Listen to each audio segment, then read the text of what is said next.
மாசம் 10ஆம் தேதிக்குள்ளேயே காலியாகிற உங்க பேங்க் அக்கவுண்ட் அண்ட் வாலெட்டை ஃபிக்ஸ் பண்றதுக்கான 7 மணி rules from the book the richest man in பாபிலான்.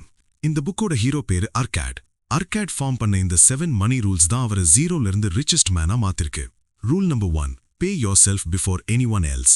Arcot சொல்ற முதல் rule, a part of all you earn is yours to keep.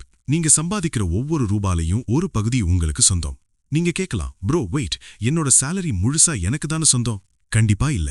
மளிகை கடைக்காரனுக்கு, பால்காரனுக்கு, ஹவுஸ் ஓனருக்கு, ஜியோ ஏர்டெல் ரீசார்ஜுக்குன்னு நீங்க பே பண்றவங்களோட லிஸ்ட் பெருசா போயிட்டு இருக்கு. ஆனா காலையிலிருந்து ராத்திரி வரைக்கும் கஷ்டப்பட்டு உழைச்ச உங்களுக்கு ஜீரோ. அர்காட் என்ன சொல்றாரு தெரியுமா? Wealth like a tree grows from a tiny seed. உங்க சேவிங்ஸ் தான் அந்த சீட்.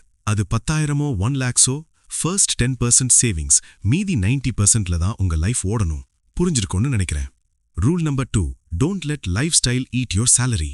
இங்கதான் அர்காட் நம்ம நடு மண்டையில கொற்ற மாதிரி ஒரு உண்மையை சொல்வாரு. அவர் necessary expenses will always grow to equal our incomes. அதாவது unnecessary desires வேற, நெசசரி எக்ஸ்பென்சஸ் வேற. ஆனா நம்ம ரெண்டுமே ஒண்ணுதான்னு நினைக்கிறோம். பக்கத்து வீட்டுக்காரன் கார் வாங்கிட்டான்னு ஸ்டேட்டஸ்க்காக நம்மளும் கார் வாங்கணும்னு எடுக்கிற இஎம்ஐ தான் unnecessary desire. உங்க சேலரி ஏறும்போது கூடவே நீங்க பண்ற செலவும் ஏறுச்சுன்னா நீங்க லைஃப் லாங் ஏழையாவே இருக்க வேண்டியதுதான். அது ஹோல் இருக்கிற பக்கெட்ல தண்ணி பிடிக்கிற மாதிரி. பக்கெட் எவ்வளோ பெருசா இருந்தாலும் ஒரு சின்ன ஹோல் இருந்தா கூட தண்ணி நிக்காது. Rule number 3, make money work harder then you. இப்பவும் ரிலேட் ஆகிற மாதிரி அர்காட் சொன்ன அந்த காலத்து கான்செப்ட் தான் கோல்ட் லேபரிங் ஃபார் யூ. உங்களோட ஒவ்வொரு ரூபாயும் ஒவ்வொரு ஸ்லேவ் மாதிரி. அது உழைக்கணும், அது புதுசா குட்டி போடணும், அந்த குட்டிகளும் உங்களுக்காக உழைக்கணும். இததான் நாம இன்னைக்கு காம்பவுண்ட் இன்ட்ரெஸ்ட்னு சொல்றோம். உங்களோட ஒவ்வொரு ரூபாயும் தூங்காம உங்களுக்காக வேலை செய்யணும்னா மியூச்சுவல் ஃபண்ட்ஸ், ஸ்டாக்ஸ், கோல்ட், ப்ராப்பர்ட்டிஸ்னு எதுலையாவது இன்வெஸ்ட் பண்ணுங்க. அர்காட் சொல்ற மாதிரி, a man's wealth is not in the coins he carries in his purse. It is the income he builds. Purse ஃபுல்லா பணம் வச்சிருக்கிறது வெல்த் இல்ல, வருமானம் தரக்கூடிய ஆசெட்டை உருவாக்குறது தான் real wealth. Rule number 4, if you don't understand it, don't invest in it.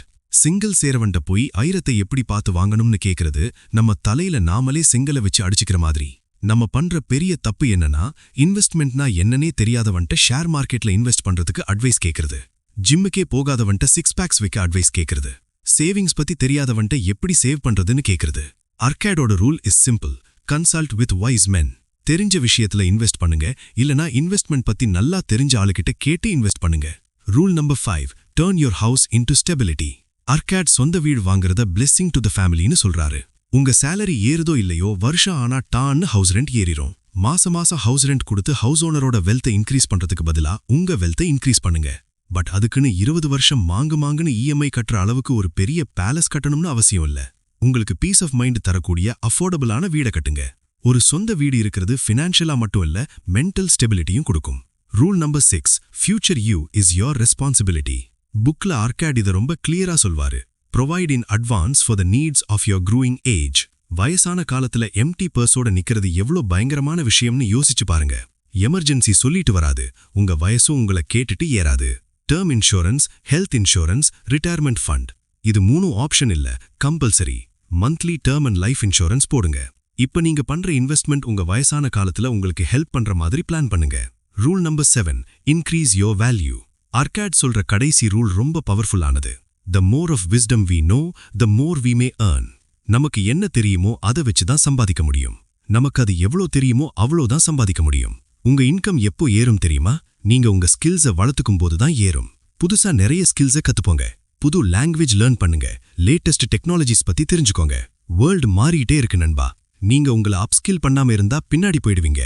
Value your self, upskill your self, பணம் தானா வரும். சோ நீங்க ஃபினான்ஷியலா வளரணும்னா 1, pay yourself first. salary வந்த 10% உங்களுக்கு. 2, control your expenses. தேவை வேற, ஆசை வேற, தெரிஞ்சு எக்ஸ்பென்ஸ் பண்ணுங்க. 3, multiply your money. பணத்தை ப்ராப்பரா இன்வெஸ்ட் பண்ணுங்க. 4, make it safe. புரியாத தெரியாத விஷயத்துல காசை போட்டு ஏமாறாதீங்க. 5, own your home. உங்களுக்கு ஏத்த மாதிரி ஒரு வீடு வாங்குங்க. 6, insure for future. வயசான காலத்துக்கு இன்னைக்கே பிளான் பண்ணுங்க. 7, increase your skills. உங்க ஸ்கில்ஸ் வளர்ந்தாதான் இன்கம் வளரும்.